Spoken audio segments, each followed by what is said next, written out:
Hi guys, in this video we'll be looking at balancing. We'll be looking at the ear as the organ for balance. Okay, my name is Divine Gift, and this is Divine Gift Lectures. I newly got admission to study medicine and surgery in the University of Ibadan, Nigeria, and I'm doing these videos for you guys to pass your external exams, be it your WAEC, your NECO, your JAMB. These videos are for you guys to excellently pass those exams so that you can get your own admission too. I'll be explaining all those things that might seem hard to you guys, and if there's any topic you want me to treat on, you want me to clarify you on, feel free to tell me those topics on the comment section down below this video, and I will do a video on those topics for you. Alright, so feel free to suggest. Alright, also if you haven't subscribed, subscribe now, click the notification bell, and also comment and like this video. Alright, so let's get over to business. And now we know that the ear is the organ for what? Hearing. We know that normally. Alright, and it's good for you to know that the ear is also the organ for balance. Okay, the ear is what? The ear is also the organ for balance. Now, what's this balancing about? What is the process of balancing? I'm going to give you a summary of the process of balancing. Alright, I'm going to give you a summary of what I'm going to do in this video. Now, what does the ear actually do specifically? The ear actually finds the new position of the body when movement occurs. Okay, for example, if I move my head forward, or I move it backward or sideways, what the ear is going to do is to find the new position that the body comes into. Then the ear is going to send that information to the brain for it to interpret. Then the brain knows the new position and then sends messages to the appropriate muscles to keep the body balanced in that new position. So what the ear actually does is to know the new position of the body when movement occurs, and the brain does the rest of work of balancing. Alright, so that's just the simple summary, the simple process of balancing. So now let's look at the structure of the parts of the ear involved in balancing. But which part of the ear is involved in balancing? As I told you in my other videos, that we have three main parts of the ear: the external ear, the middle ear, and the internal ear. Now, the internal ear is made up of the vestibular system,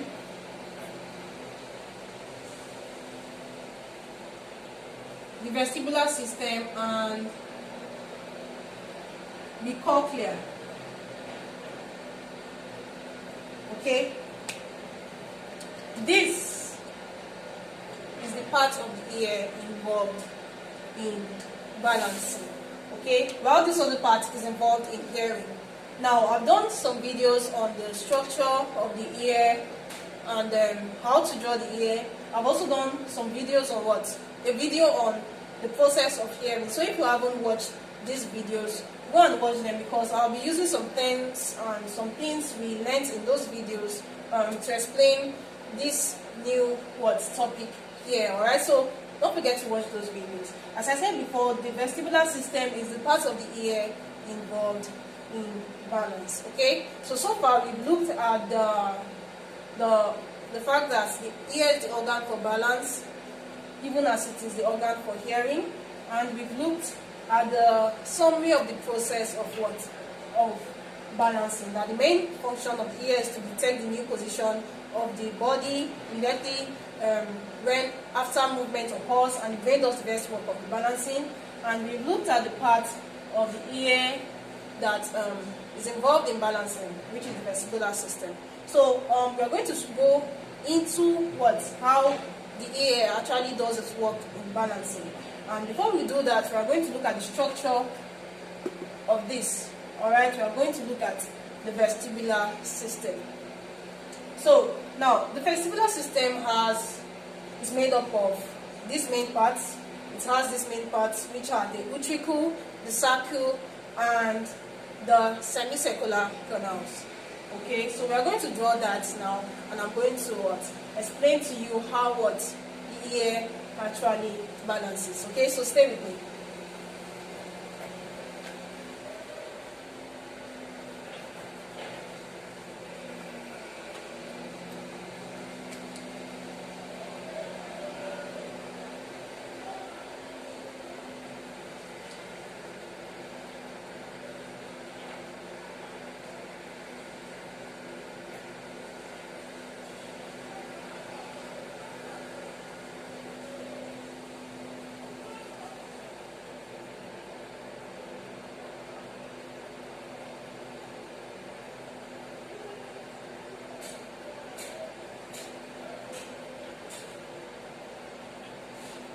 Alright, so I'm drawing the vestibular system.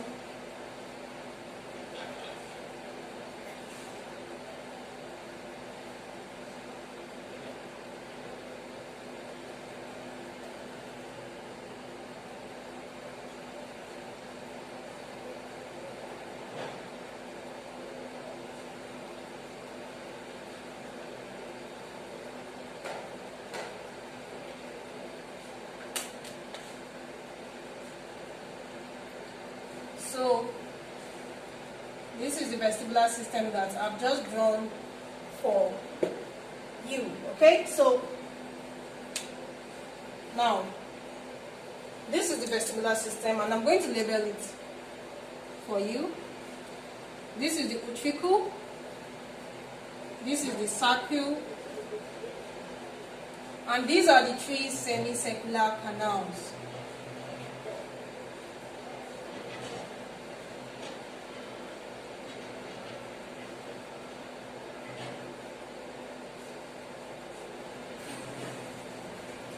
Alright, so this is the vestibular system, and we have what? The other part of the inner ear, which is the cochlea, is connected at this point. But this is the part we are concerned with, the part involved in balancing. Okay, so these are the 3 semicircular canals. They are called semicircular canals because they are semicircular in shape. I explained this in my other videos, so don't forget to watch that. Okay, so we also have the utricle, and we have the what?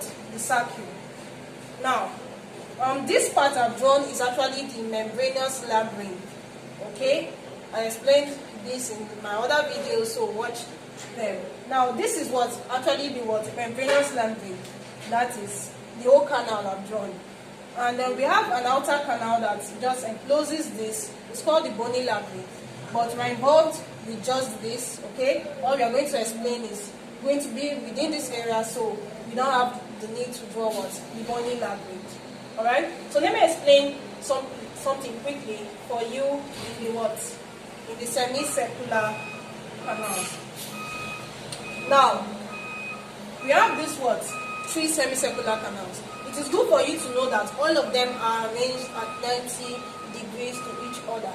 Okay, these semicircular canals is at 90 degrees to this and this. This semicircular canal is at 90 degrees to this and this, and this semicircular canal is at 90 degrees to this and to this. Alright, so that's that. Now, we want to look at the fact that what? These 3 semicircular canals are at 3 different planes. They are what? 3 different planes. So let me explain what I mean to you. Now, this is at what? The vertical. This is at this plane. This one here is at this plane. I want to show you this diagram in relation to my head to show you which plane they are at.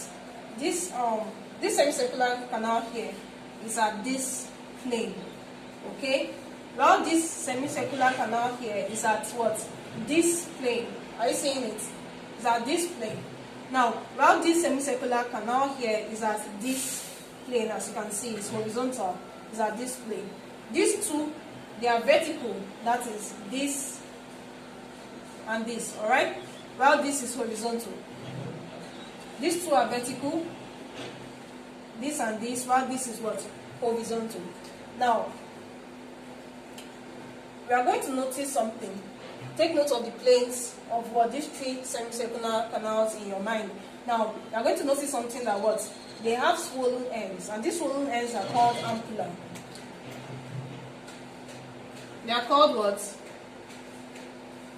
The singular form is ampulla, while the plural form is ampulla. When you want to write the plural form, you end it with A. Alright? The plural form is ampulla. So now, that's for that. We now know that what? The name of these swollen ends are called what? Ampulla. Now, what is inside this ampulla? I'm going to draw it for you now.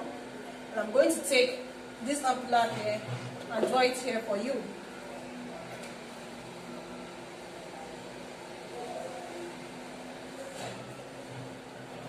Okay?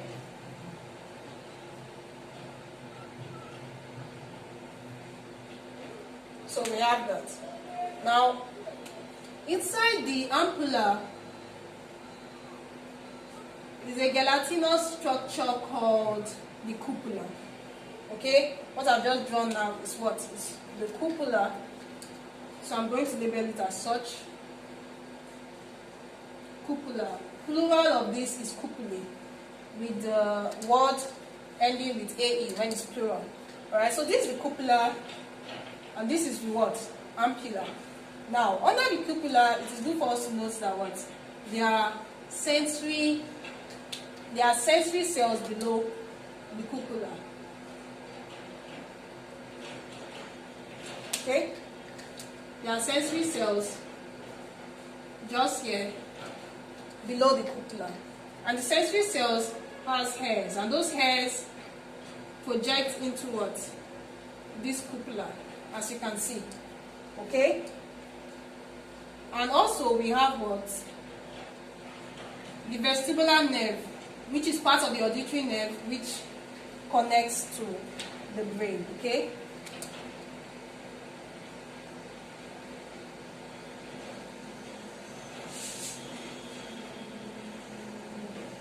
Right? So this is it.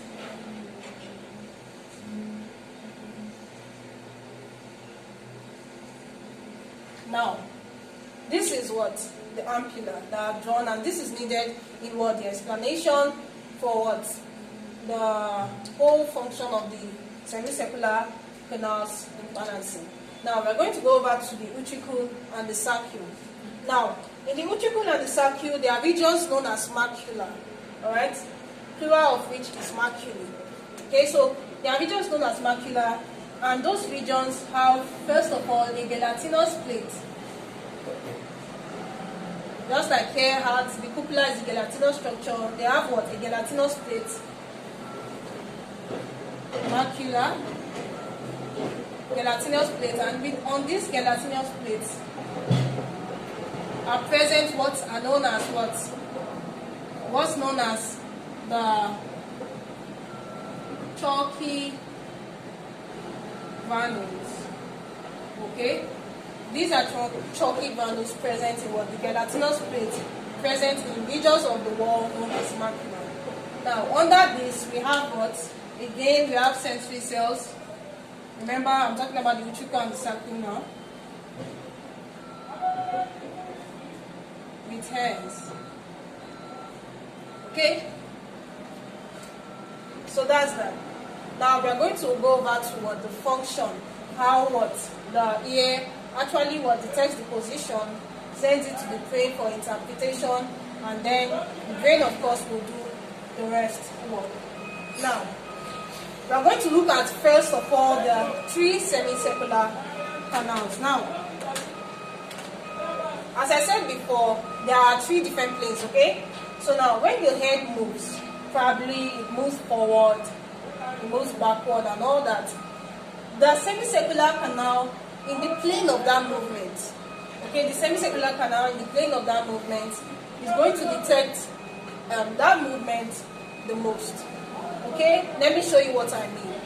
For example, in this case, this semicircular canal, which is what? In this plane, when I move my head forward and backwards, is in this plane, alright? And this semicircular canal is in this plane, so it's also going to move with my head like this. Do you get it? Now, even this semicircular canal that is what? In this way. Alright? When I move my head sideways like this, it's going to what? It's also going to what? Move along with it, because it's what? On that plane. So it's going to detect this movement the most. And now we have the horizontal one like this. When I'm going to move my head like this, it's also going to move along with my head like this. So it's going to detect the movement the most. So the semicircular canal at the plane of what? The movement of the head is going to detect it the most. But you must know that what? All 3 semicircular canals together, they are used to what? Detect angular movements of the head. Do you get? Alright? They are used to detect angular movements of the head. Alright, so now we are going to go over to the next step. What happens next? Now, when the semicircular canal moves, we expect the liquid inside to move with it. but that's not the case, all right? The liquid inside doesn't move with it because of something known as inertia. Remember that within the membranous labyrinth, as I said before, this is the membranous labyrinth that I've drawn. That's the part of the vestibular system. That's the membranous labyrinth. That's what I've drawn. And now the liquid inside is called the endolymph. Okay, the endolymph fills it up. Okay, so now, as I said before, there's also endolymph within all these canals. All right. So when this semicircular canal moves, the liquid doesn't really move with it because of something known as inertia. Now, what is inertia? Let me explain it to you. Inertia is the tendency of a body, if at rest, to continue to be at rest. And it's the tendency of a body, if in motion, to continue to be in that motion. Now, before movement started, it was at rest. So inertia in this case is going to make it to tend to continue to be at rest. So it's not going to move along with the semicircular canal. It's going to stay in that same place. Now, let me use this semicircular canal to explain further. That's the horizontal one, this movement. Okay? So now, when I move like this, the liquid inside, let's look at it here. When it's moving, the liquid inside, the endolymph, will tend to remain in the same place. And when the semicircular canal is moving, the liquid is going to tend to be in the same place, as I've said. And you know that the semicircular canal, the cupula is attached to the semicircular canal, so it's also going to be moving. But remember, the endolymph is at rest. So do you know what's going to happen? What's going to happen is that it will press on on the cupula, thereby bending this cupula. And when it does that, when the cupula bends, the hair is also going to bend. Okay, the hairs of the sensory cells are also going to bend. Remember that the endolymph is in the same place because of inertia. And when this thing is moving along with the cupula, it's going to press against this cupula, bending it, and thereby bending the hairs of the sensory cells too. And when that happens, the sensory cells generate electrical impulse that is sent through the vestibular nerve to the brain. Okay, so it has sent the information about the new position of the body to the brain, and the brain then interprets it and sends information to the appropriate muscles of the body to keep the body balanced in that area. So now, let me go over to the utricular circle. We've seen balancing on the semicircular canal. Now, we've seen that we have regions known as macula, and on this macula we have present what we know as chalky granules. Okay, we have present what we know as chalky granules. These chalky granules are they are sensitive to gravity. Okay, so when the head moves vertically and laterally, the chalky granules are going to move also. Alright, so when they move, they also bend these sensory the sensory hairs, the sensory cells, the hairs of the sensory cells. Okay, and when that happens, impulse is also generated, and impulse is sent through the vestibular nerve, which I'm drawing here, to the brain. Okay, and the brain does the rest work of balancing. So that's just balancing explained to you. And I want to tell you one major question actually given by JAMB and WAEC on balancing. They usually ask this question: which part in the options given below is used for balancing in the body? The answer is usually semicircular canals, because that is what they most usually give in the options. If they also add if they also give utricle or circle, or they put all of them together, well, that's the answer, right? The parts involved in balancing of the body is the semicircular canals, the utricle, and the circle. Alright, so I'm also going to do a video on how to memorize the cares and the defects of the ear, that is deafness of the ear. Alright, so I'm going to give a short video on that. Alright, so don't forget to watch that also. If you have subscribed, subscribe. If you like this video, don't forget to press the like button and also comment down on this video. I love you. See you in my next video. God stay with you. God bless.